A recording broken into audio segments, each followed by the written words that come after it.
Өнөөдөр бас хэвлэл мэдээллийн хэрэгслэр Тэс Петролиум компани дээр I-95 евро 52-ыг одоо үнэ нэмэгдсэн мэтээр ингээд сошиал ертөнд тарааж нефт импортлогч нар үнэ нэмлээ гэдэг юм худалдаашаа мэдээлэл явсан.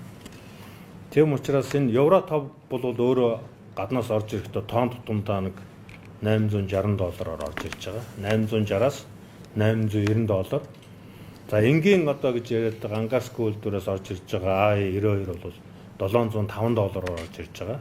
Тэгэхээр энэ хоёрын хооронд бол үнийн зөрүү байдаг учраас тэр үнээрээ зарахгүй бол одоо тухайн аж ахуйн нэгжмийн алдагдлалд орно. Энийг маань бас буруу зураг авч сошиалаар сэвсэн байлаа. Одоо хон дуустал ямар ч байсан бид нар бол энгийн 92 дээр бол I-92 евро 5 95 эднэр дээр бол дизель эднэр дээр бол үн нэмэгдэх асуудал бол байхгүй. За он гараад ямархуу нөхцөл байдлыг одоо экспортлогч орнууд маань тавихыг бид нар одоо мэдэхгүй зүгээр болж игэл бид нар хамгийн бага үнээрээ өгөөсэй гэдэг өсөлтөө бол өгсөн.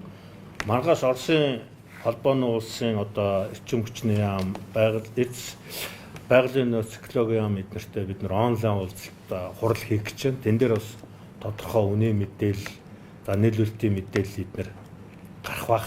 Тэгэхээр та бүхэнд бас тодорхой мэдээллүүдийг хүргэнэ.